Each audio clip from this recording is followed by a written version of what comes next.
A Bíblia diz assim: assim diz o Senhor, o seu Redentor, o Santo de Israel: eu sou o Senhor, o seu Deus, que ensina o que é melhor para você e que o dirige no caminho em que você deve ir. Alguém dá um glória a Deus por essa palavra?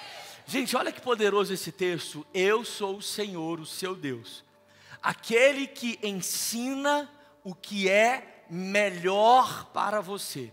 E não só isso, mas que o dirige no caminho em que você deve ir. Irmão, ninguém sai de casa sem um destino. Ninguém sai de casa sem um alvo. Tudo bem que tem momentos que a gente sai, né? Eu quero sair só para andar, para esparecer. Tudo bem, eu estou falando da nossa normalidade. A gente sai de casa com um destino. Eu vou sair para a academia, que é o que eu não faço, mas tem gente que faz. Eu vou para a academia, eu vou sair para o McDonald's, beleza. Eu vou sair para a igreja, eu vou sair para a minha aula, eu vou sair para o meu trabalho. Nós temos um destino. Em todo o tempo, nós temos um destino. E existem aqueles destinos que são do dia.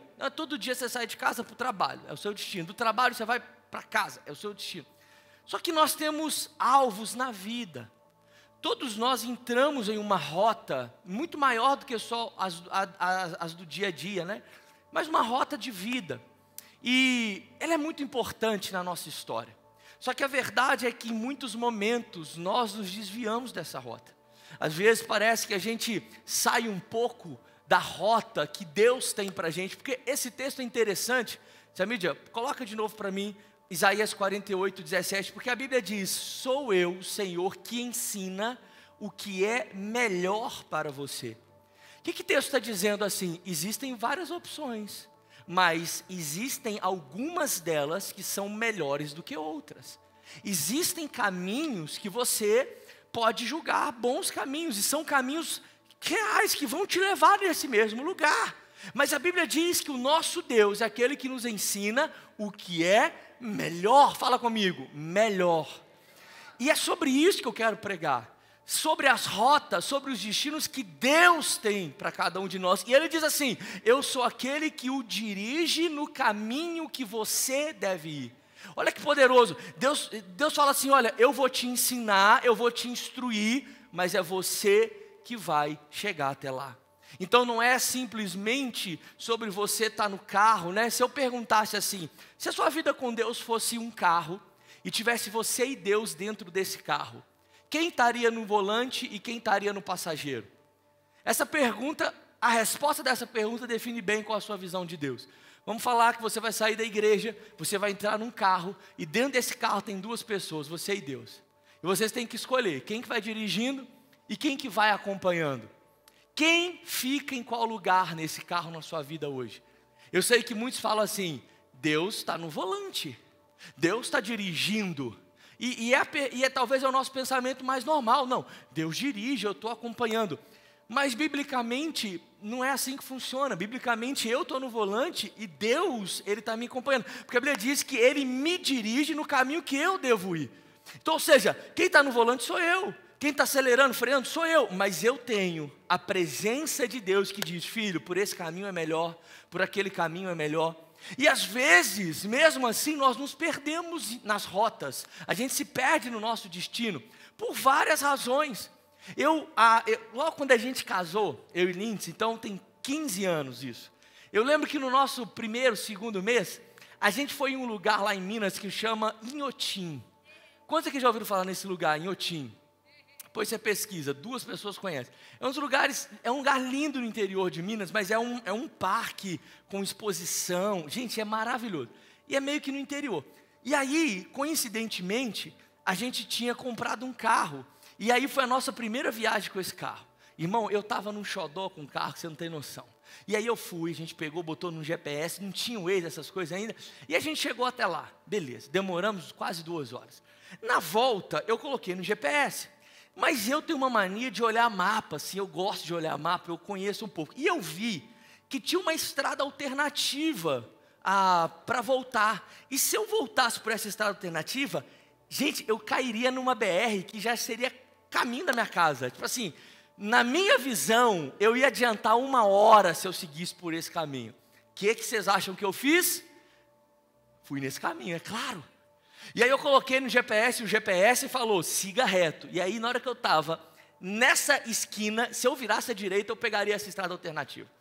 E a Lindsay falou assim, amor, vamos pelo que a gente sabe, amor. Início de casamento, né? Respeito, educado. Falando assim, não, mas você que sabe, amor. É assim até hoje, estou brincando.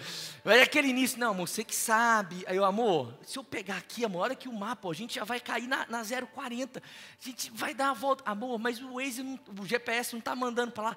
Amor, deixa comigo, conheço. Virei e fui. Irmão, na hora que eu entrei, o Waze, o GPS, recalculando a rota. E eu andando, recalculando a rota. E eu andando, recalculando a rota. O GPS, ele não teve a boa vontade de recalcular a rota, ele não entendeu que eu queria ir por aquele caminho. E ele estava o tempo todo, volta, sai dessa estrada e volta para aquela, recalculando a rota, recalculando a rota. Irmão, se eu te falar o que eu passei nessa viagem, a estrada ficou de terra, teve lama, teve confusão, ficamos parados, demoramos mais 1 hora a mais do que a outra viagem. Uma confusão, porque eu decidi fugir da rota que o GPS tinha me mandado. E a gente às vezes tem que recalcular a rota por 3 razões. Quando o GPS hoje diz recalculando a rota, primeiro, talvez é porque ele perdeu o sinal com o satélite. E aí, quando ele perde o sinal com o satélite, ele recalcula a rota. Segunda, né, a razão por que ele recalcula uma rota. Quando a gente, sem querer, entra numa rua errada. Já aconteceu aqui em São Paulo, irmão. Vocês são paulistas, acho que vocês não entendem a complexidade que é andar na Marginal Tietê. Vocês não entendem, irmão, a alça, perde a alça, eu perdi uma alça, eu tive que fazer o retorno de Jundiaí um dia. Irmão, que loucura. Ali vocês sabem que antes da gente morar aqui, eu era apavorado para dirigir em São Paulo. Era ou não era? Eu era apavorado, eu não gostava, eu tremia de medo, mas sem querer. E a terceira coisa que faz algo recalcular a rota é quando a gente intencionalmente decide fazer um caminho diferente que o GPS mandou a gente. Só que, às vezes na vida, em uma dessas 3 razões, a gente vai ter que recalcular a rota. E é sobre isso que eu quero te levar a pensar hoje. Você tem um destino? Sabe por quê? Até para Deus recalcular uma rota, você tem que ter um destino. Irmão, um destino é tão importante que até para se perder, você tem que ter um destino. Se alguém sai de casa sem destino, ele não está perdido. Então, um destino, um lugar aonde você vai, é muito importante. Será que hoje você tem um destino na sua vida? Você tem um destino na sua casa? Você tem um destino na sua vida profissional? Você tem um destino na sua vida sentimental?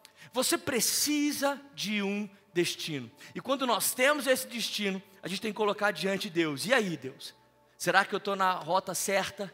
Ou será que está na hora de recalcular a rota? Tem um texto e uma história interessante na Bíblia, que é o livro de Jonas. O livro de Jonas fala de um cara, um homem, um profeta, que foi levantado para um destino. Só que a Bíblia diz que ele muda esse destino. Jonas capítulo 1, versículo 1 até o versículo 3. Eu quero ler esse texto com você. Jonas capítulo 1, versículo 1 até o versículo 3. A Bíblia diz assim: a palavra do Senhor veio a Jonas com esta ordem: vá depressa à grande cidade de Nínive e pregue contra ela, porque sua maldade subiu até a minha presença. Mas Jonas fugiu da presença do Senhor. Jonas fugiu da presença do Senhor. E ele se dirigiu a Tarsis. Ele desceu à cidade de Jope, onde encontrou o navio que se destinava àquele porto. E depois de pagar a passagem, embarcou para Tarsis para fugir do Senhor. Gente, olha para mim, essa aqui é uma história interessante, onde Deus chama um cara e fala assim: ei, você vai até aquela cidade, você vai pregar para que eles se arrependam. A maldade deles chegou até as minhas narinas. Vá lá e fala assim: olha, se vocês não se arrependerem, algo ruim vai acontecer. E essa história, a Bíblia diz que Jonas se recusa. Jonas, ao invés de ir para essa cidade, ele escolhe ir para uma outra cidade. Nesse caminho para outra cidade, eu acho que muitos aqui conhecem, mas é quando no meio dessa viagem de barco, acontece uma grande tempestade. Jonas está dormindo no barco. E aí eles, querendo entender qual a razão da tempestade, eles descobrem que é por causa de Jonas. Porque Jonas estava naquele barco e não era para ele estar. A Bíblia diz que então Jonas é jogado ao mar. E quando ele é jogado ao mar, ele é engolido por um grande peixe. E dentro da barriga desse grande peixe, ali ele cai em si. ele tem um tempo com Deus, ele faz uma oração, e a Bíblia diz que então um peixe cospe ele em terra, e ele vai até essa cidade de fato, até Nínive, e ali ele prega, e ele fala, e a Bíblia diz que a cidade se arrepende. Essa história é interessante porque Jonas, ele tem um conflito com ele mesmo, depois de ter feito isso, mas no final da história, aquele povo se arrepende. Só que muitos criticam Jonas de ter fugido desse lugar, mas poucos também entendem o contexto. Deus chama Jonas para ir até a cidade de Nínive, e Deus manda Jonas ir enfrentar um povo extremamente cruel. Deus manda assim: ô Jonas, vai até essa cidade, e lá você vai encontrar esse povo, e fala assim com eles: Deus quer salvar vocês, se arrependam. Só que esse povo era um povo que enterrava pessoas vivas, deixando sua cabeça do lado de fora. Esse povo era um povo que fazia pirâmides com a cabeça dos seus inimigos, ou de homens, mulheres, crianças, que eles as sequestravam de certos povoados. Nós estamos falando aqui de Deus mandando o profeta ir falar com um povo extremamente cruel, extremamente mau. Imagina Deus chama você assim e fala assim: filho, pensa a pior pessoa que você conhece. Sei lá, uma pessoa má, uma pessoa que engana, a pior pessoa de todos. E Deus fala assim: vai lá e prega, para que se eles se arrepender, eles têm salvação. Você vai falar assim: não, eu não quero pregar para esse cara é um assassino, esse cara é um ladrão, eu não quero pregar para essa pessoa. Foi a mesma coisa que aconteceu com Jonas. Só que essa história, na verdade, eu quero pensar sobre essa postura de Jonas de fugir da rota que Deus tinha estabelecido para ele. Gente, nós precisamos trazer isso à nossa memória. Em qual rota nós estamos? Qual rota nós estamos? Qual rota a sua família está? Qual rota a sua vida profissional está? Qual rota a sua vida financeira está? Qual rota a sua vida espiritual está, irmão? Sabe por quê? Deus pede Jonas para fazer algo que aparentemente ele não queria. Ele não queria, era um povo assassino, era um povo mau. E deixa eu dizer algo a você: é difícil encarar essa verdade, mas encare em nome de Jesus. Nem sempre Deus vai te pedir para fazer aquilo que você quer. Nem sempre Deus vai colocar uma rota na sua frente que seja agradável. Nem sempre Deus vai colocar no GPS da sua vida uma rota que você vai achar linda a paisagem enquanto você chega até lá. E em muitos momentos nós teremos boas razões para não entrar nessa rota que Deus coloca. Jonas tinha uma boa razão. Jonas tinha uma justificativa, igual eu e você nós temos. Quando Deus nos coloca em uma rota, a gente justifica: Deus, mas eu já fui lá. Deus, mas muitos já foram e não deu certo. Deus, aquela pessoa, aquele povo, aquele ambiente, aquele lugar, eu não quero. Todos nós temos razões para não aceitar a rota de Deus. Mas deixa eu te falar, nem as nossas melhores razões se comparam à boa, perfeita e agradável vontade de Deus para a nossa vida. Alguém dá uma glória a Deus aqui por isso? E eu estou pregando para quem está disposto a seguir o GPS de Deus. Eu estou pregando para quem está disposto a seguir o Waze de Deus, a falar assim: cara, é essa rota que Deus tem para mim. Sabe por quê? Na nossa vida, a gente geralmente tem várias possibilidades. Eu não conheço bem São Paulo, mas a gente está aqui na Barra Funda. Se eu quiser ir para o Parque Ibirapuera daqui, eu posso pegar a Marginal Tietê, Marginal Pinheiros, Avenida JK, Parque Ibirapuera, respeita. Eu também posso pegar Sumaré,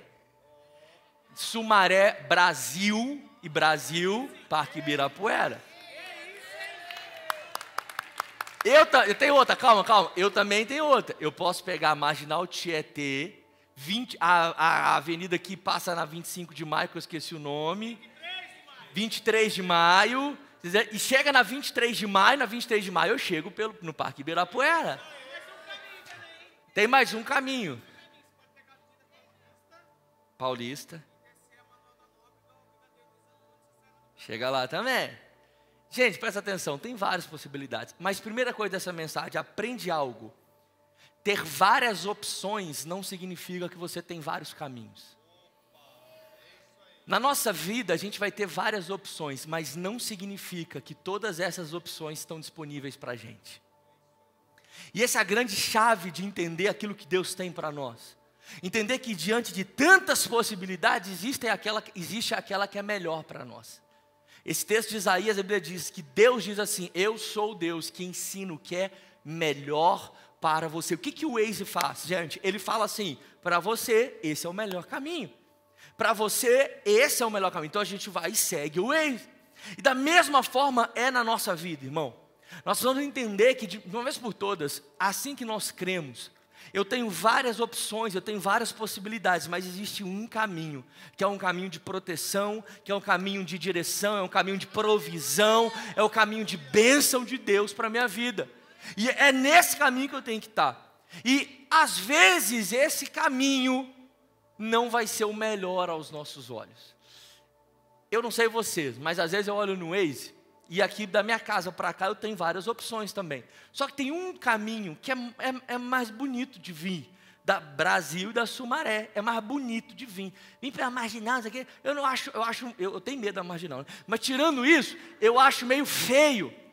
Então, às vezes o Waze me manda pela Marginal Tietê, ele fala assim, vai que é melhor, mas eu falo assim, não, eu não quero pegar aquelas alças, eu quero ir por esse caminho que é arborizado, que é bonito, ver as pessoas correndo, eu aplaudo, vai correndo, vai, coisa linda, e eu no carro, no ar-condicionado, é isso que eu gosto.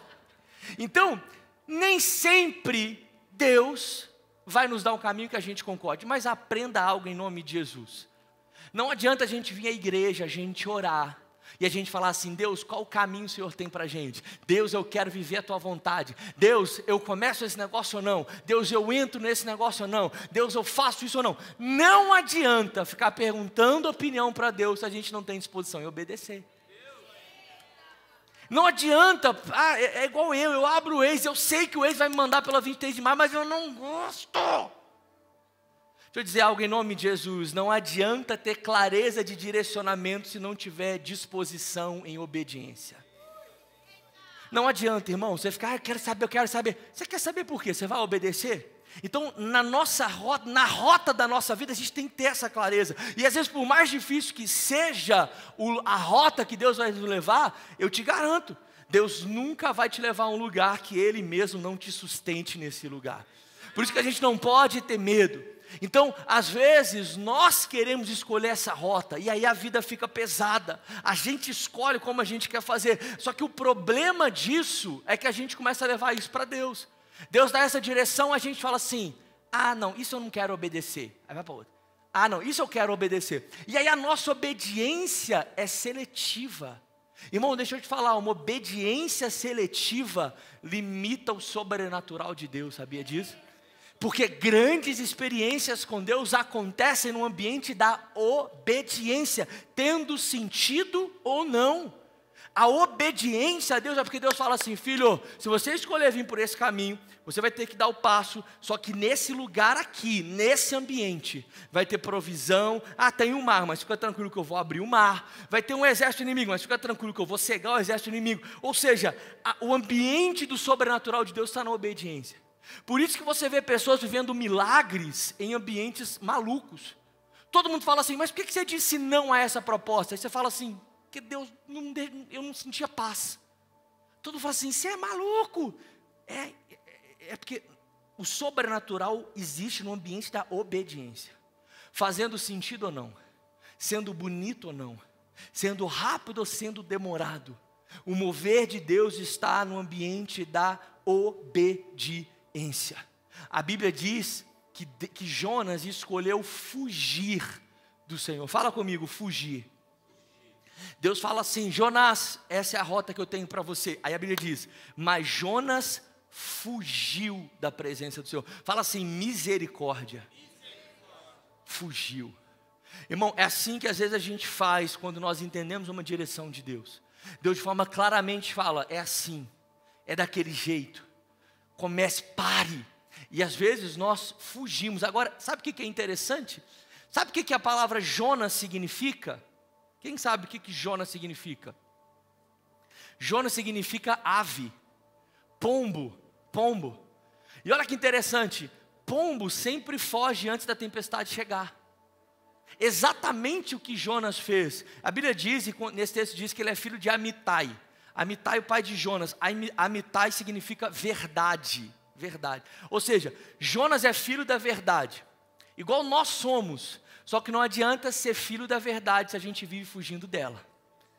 Não adianta falar que você serve a um Deus que cuida, um Deus poderoso, se a gente vive fugindo daquilo que Deus coloca na nossa frente. Irmão, e a minha pergunta hoje é, na rota que você está, é uma rota de direção, é uma rota de fuga de alguma coisa? A sua rota hoje é para você estar em direção a algo, em direção a um lugar que Deus te chamou, ou é uma rota que você está nela porque você está fugindo de algum lugar que Deus colocou na sua frente? Do que hoje você está fugindo que na verdade você teria que enfrentar? Irmão, será que é um problema, um gigante, um desafio, uma situação difícil, né? Um problema, um pecado, um erro, que você acha que fugindo você vai resolver? Não, não, irmão, Deus não nos chamou para fugir, Deus nos chamou para encarar e lutar na força das mãos dEle. Essa é a questão das rotas que nós entramos, irmão, e eu confesso que já teve rotas na minha vida que eram rotas de fuga, não eram rotas de destino, eram rotas para fugir de alguma coisa. A Bíblia diz em 1 Samuel 17:24, naquela história de Davi e Golias, que Golias ele afrontava o exército, e a Bíblia diz que quando os israelitas viam, fugiam de medo. Mas nesse mesmo texto, versículos para frente, a Bíblia diz que quando o filisteu começou a vir na direção de Davi e Golias, a Bíblia diz que Golias correu para enfrentar Davi. Irmão, chegou a hora de enfrentar seus gigantes, chegou a hora de enfrentar seus problemas. Alguém dá um glória a Deus por isso? Você tem um Deus que te sustenta em todo o tempo. Chegou a hora de enfrentar os seus desafios, os seus erros, os seus pecados. Chegou a hora de enfrentar, sair da rota de fuga e entrar na rota do destino que Deus tem para você. Alguém dá um glória a Deus por essa verdade? E aproveita e para de chamar a rota de fuga de escape de Deus. Tem muita gente chamando o pecado de escape de Deus, sendo que na verdade é só uma rota de fuga. Tem gente chamando uma vida de mentira como um escape, mas na verdade é uma rota de fuga. Porque aquilo que Deus quer que a gente enfrente, a Bíblia diz que a verdade liberta. Irmão, o que liberta não é um convencimento, o que liberta não é maquiar a verdade, o que liberta é a verdade. Sabe o que é a verdade liberta, irmão? É quando você enfrenta a situação. Sai dessa rota de fuga hoje, em nome de Jesus. Até porque você tem que se preparar, irmão. Sempre vai ter um barco disponível para te levar na direção errada. A Bíblia diz que Jonas pegou um barco, só que era o barco errado. Esse barco foi um escape, foi nada. Não é porque existem várias opções que você tem vários caminhos. Sempre vai ter um barco, irmão, para a gente pegar uma rota de fuga. Sempre vai ter um barco para a gente ir para um outro lugar e a gente ficar na sensação. Só que, irmão, deixa eu dizer algo. Ter um barco disponível não significa que ele está disponível para você. Nós estamos dispostos, eu não sei você, mas dispostos a pegar os barcos que nos levam ao destino de Deus para a nossa vida. E é esse barco você tem que escolher. Não adianta querer chegar no destino certo pegando o barco errado. Se você quiser chegar no sul, você vai pegar um avião que vai para o Nordeste. É a mesma coisa na nossa vida. Que caminho você tem trilhado? E sabe o que é interessante? A Bíblia diz que Deus manda Jonas ir para Nínive. De onde Jonas estava até Nínive, a distância era de 800 quilômetros. Para ser mais preciso, 804 quilômetros. Quantos quilômetros, gente? 804. Essa era a distância que Jonas teria que andar para chegar no destino. Só que a Bíblia diz que ele escolhe ir para Tarsis. Sabe qual que é a distância de Tarsis, de onde ele estava? 4.023 quilômetros. Era 8, 16, 6, 24. 24, 32, 5. Era 5 vezes mais longe a cidade de Tarsis. Quantas vezes mais longe? 5. A Bíblia diz que Jonas pega um barco para andar 4.000 quilômetros ao invés de andar 800 quilômetros. Deixa eu dizer, a fuga sempre vai te dar mais trabalho do que encarar a verdade. A fuga ela aparentemente resolve o seu problema agora. Ele saiu do porto, ok. Só que ele teria 4.000 quilômetros para andar. A fuga sempre dá mais trabalho. A desobediência custa muito mais caro que a obediência, irmão. A mentira custa muito mais caro que a verdade. Recomeçar custa muito mais caro do que começar certo. Cara, não é porque existem vários caminhos que você, várias opções que você tem vários caminhos. A Bíblia diz que Jonas entra nesse barco, e aí eu acho que na cabeça dele ele falou assim, já dei um jeito. Aí a Bíblia diz que ele dorme no barco. Irmão, Jonas está fugindo de Deus. Jonas está indo para um lugar 5 vezes mais longe do que ele teria que ir. E a Bíblia diz que ele está dormindo. E sabe o que é interessante nessa história? A Bíblia diz que no meio da sonequinha dele, da dormida dele, começa uma tempestade. O barco quase vira, uma confusão, todo mundo em desespero. E aí eles entram e eles falam assim, por que a gente está sofrendo isso? E aí, como um costume daquela época, a Bíblia diz que eles tiram na sorte. E aí sai em Jonas. E eles falam assim, é por causa de você, né, Jonas, que a gente está vivendo tudo isso. Você está fugindo de alguma coisa, né? E a Bíblia diz que Jonas então é lançado no mar. Irmão, Jonas era o causador do problema. Jonas estava em fuga, indo para um lugar 5 vezes mais distante, longe de onde ele deveria estar, e ainda assim ele está dormindo. E isso mostra para a gente que mesmo nas nossas rotas de fuga, às vezes a gente tem alguns sonos na vida. Um sono que a gente não percebe que a gente está vivendo um momento horrível, a gente está indo para longe daquilo que Deus tem para a gente. Só que aprende algo, fingir que os problemas não existem, gente, não faz com que eles sejam resolvidos. Jonas simplesmente dormiu. Será que hoje você está numa rota errada e dormindo, igual Jonas? Pastor, como assim eu vou dormir? Às vezes a gente dorme. Um sono, assim, a gente está tão indiferente às rotas que Deus tem para a gente, que a gente não se importa mais em estar fora da rota. A gente não se importa mais, a gente perdeu até a sensibilidade. Sabe quando o pecado não incomoda mais a gente? Sabe quando a distância do propósito não incomoda tanto a gente? Isso é muito perigoso. Sabe, é uma indiferença. E às vezes a gente está numa rota e a gente está indiferente nessa rota. É um sono da insensibilidade, é um sono quase que anestésico. A gente não está sentindo nada, a gente só está nessa rota e está vivendo a vida. Só que esse é um grande problema. Às vezes a gente vive anestesiado na vida. Só que o problema da anestesia é que ela alivia a dor, mas não sara as feridas, sabia disso? Anestesia não cura ninguém. Anestesia só faz você não sentir o problema que você está tendo. E às vezes você fala assim, não estou sentindo nada. Isso é perigoso, irmão. Não, está tudo bem, será que está tudo bem? E às vezes hoje a gente está vivendo uma geração que a gente prefere viver anestesiado para não sentir dor, do que ser tocado para ser curado nas nossas feridas. Até dentro da igreja, até nas mensagens que a gente ouve na igreja, são mensagens anestésicas. Existe essa expressão, anestésicas? Existe.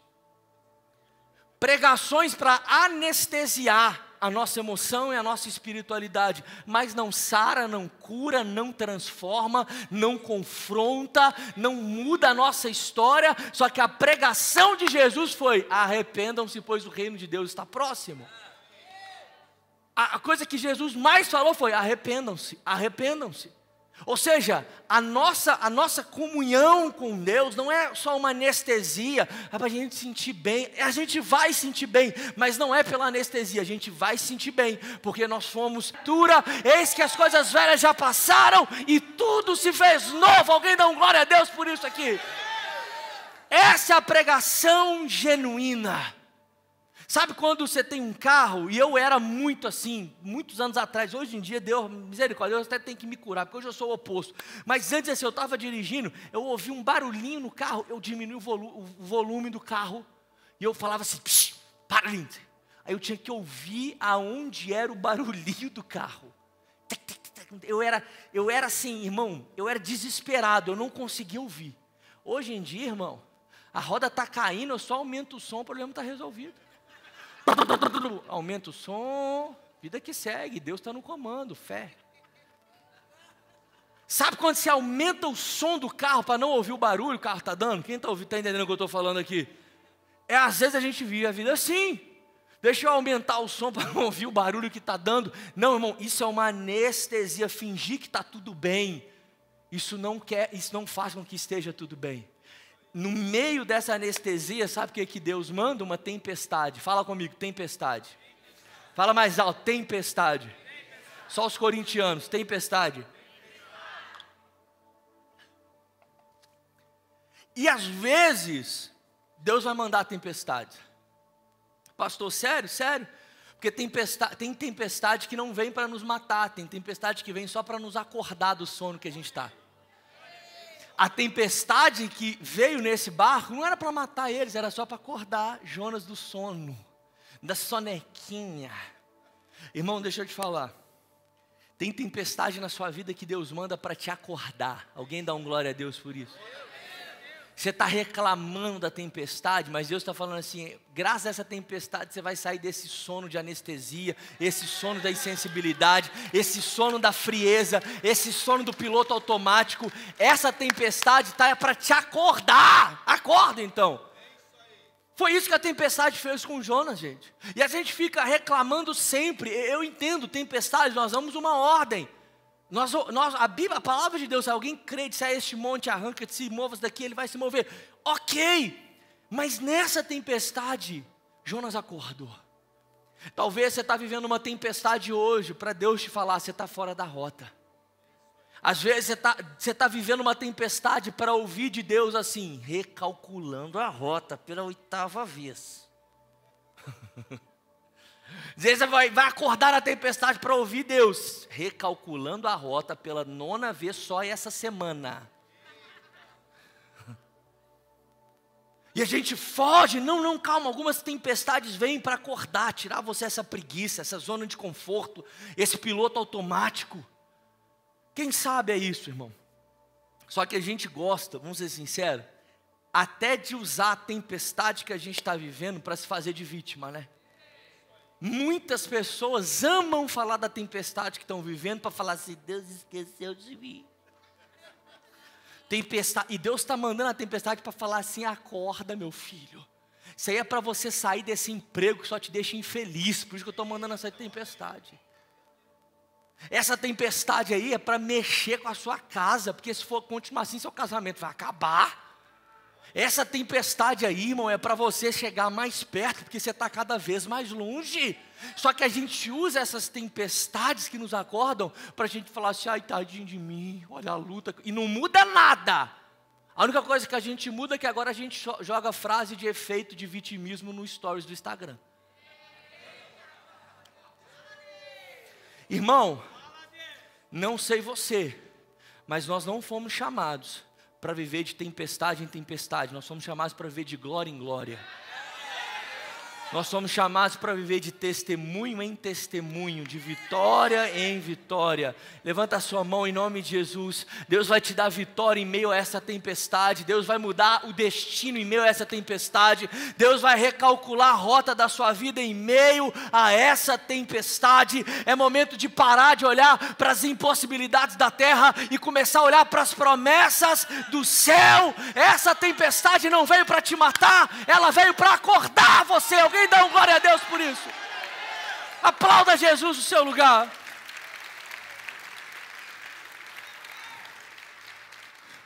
Irmão, deixa eu dizer algo. Quando nós mudamos a nossa rota, em muitos momentos nós mudamos para fugir de Deus.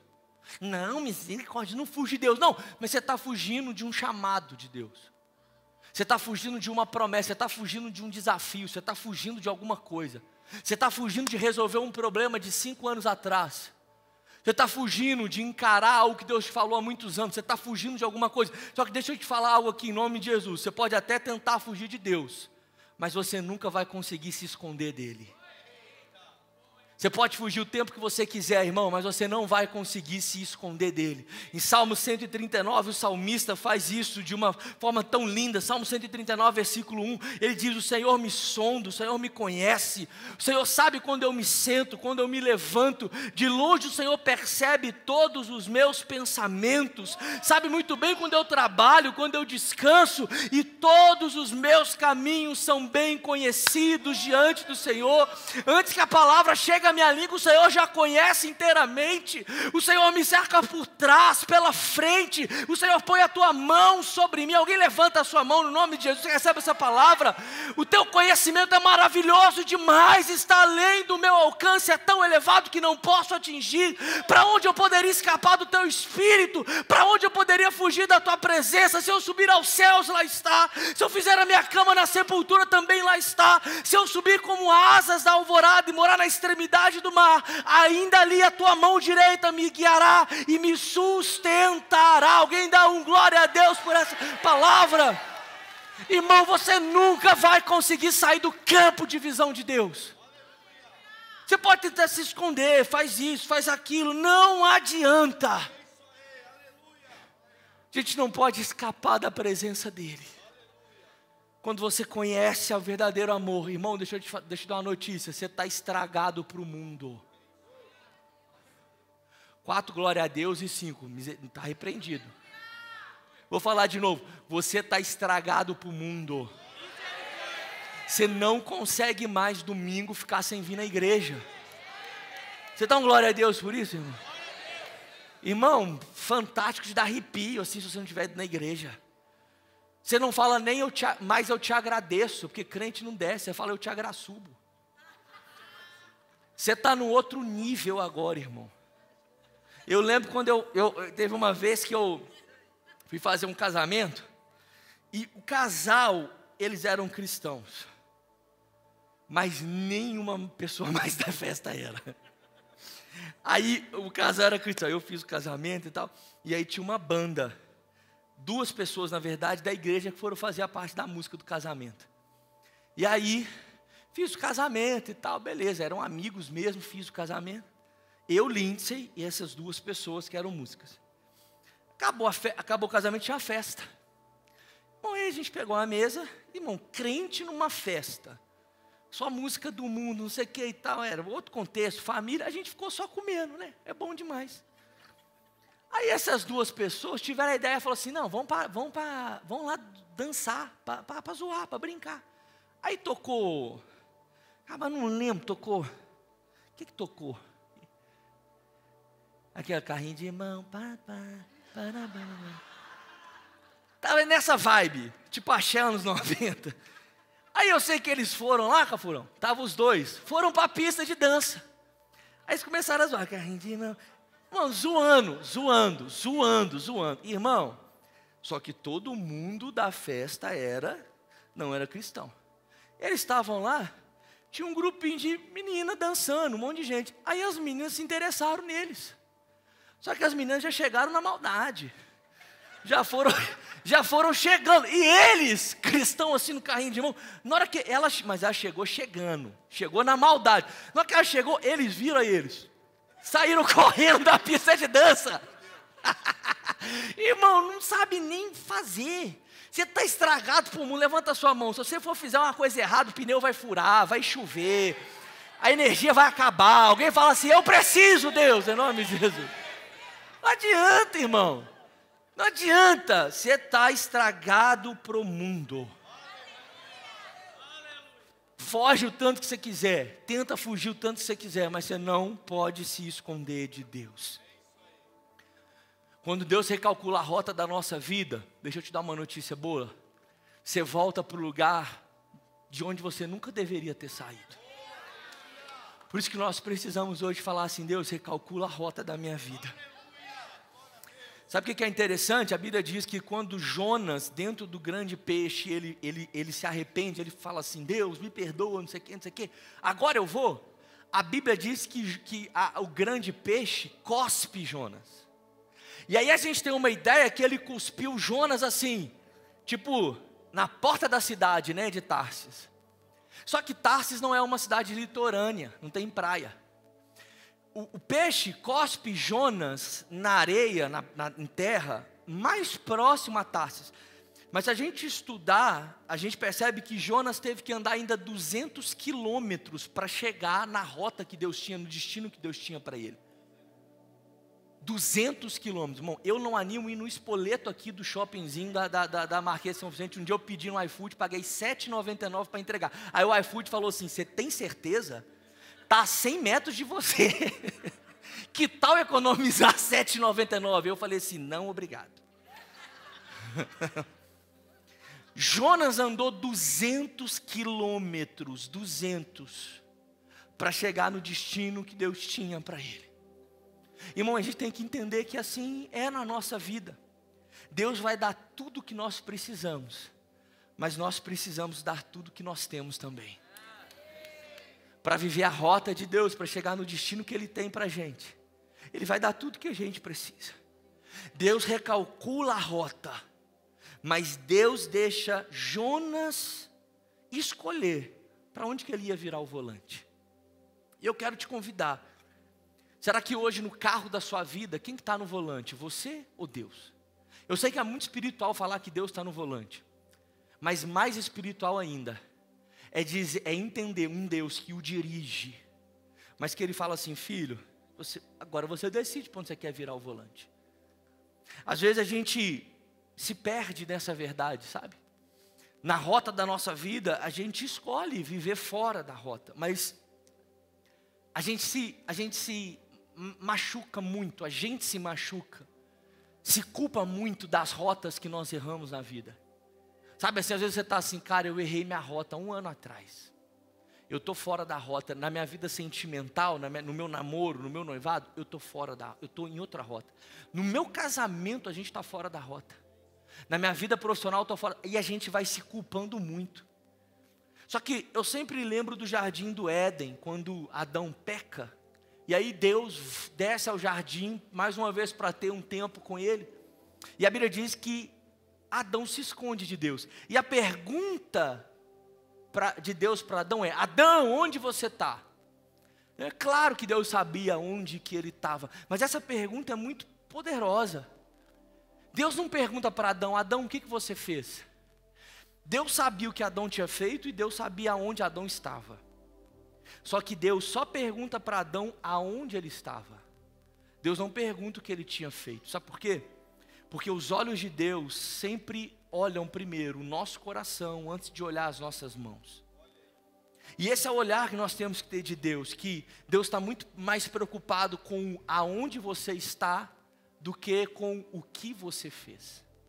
E a imagem que nós temos de Deus é um Deus que vai chegar até a gente e vai falar assim, o que você fez? O que você fez? E isso a gente já se retrai. Só que essa história mostra um Deus que a primeira pergunta que Ele faz é, aonde você está? Onde está seu coração? Eu não estou preocupado agora por que você está aí, eu não estou preocupado o que você fez para estar aí agora. Eu só quero que você chegue mais perto e você saia desse lugar. Por isso que às vezes ouvindo essa mensagem, você fala assim, pastor, eu desviei da rota por causa disso, por isso. É porque aquela pessoa que... Esquece isso agora. Essa palavra não é para que você entenda por que você desviou da rota, por que precisa recalcular a rota. Essa palavra é simplesmente para você dizer, Deus, recalcula a rota da minha vida. Recalcula a rota dessa área, daquela área. Em Lucas capítulo 15, versículo 17, a Bíblia fala de um filho pródigo, que vendeu tudo, que pegou a sua parte e ele gastou, ele perdeu tudo. E aí ele cai em si. Ele fala assim, eu vou voltar para a casa do meu pai. E a Bíblia diz que ele ensaia para falar com o pai, para se justificar. Pai, eu não sou mais digno de ser chamado seu filho, pode me tratar, lá. Só que a Bíblia diz no versículo 20, que estando ainda longe, o pai o viu e cheio de compaixão, correu para o seu filho, o abraçou e o beijou. O pai não perguntou com o que ele tinha gastado, o pai não perguntou aonde ele estava, o pai não perguntou por que ele tinha feito aquilo. A Bíblia diz que o pai, e nessa parábola o pai representa o próprio Deus. A Bíblia diz que o pai simplesmente recebe o filho quando ele decide recalcular a sua rota. Quanto tempo a gente perde na vida lamentando a rota que nós mudamos? Quanto tempo a gente perde na vida chorando pelo destino que aumentou? Geralmente quando a gente pega uma rota errada, o destino aumenta, o tempo aumenta. Quando a gente pega uma rota errada, a gente passa por lugares que a gente não precisaria passar. Teve uma vez que na Marginal Tietê, na bênção da Marginal Tietê, eu perdi uma entrada e o ex me mandou num lugar muito estranho.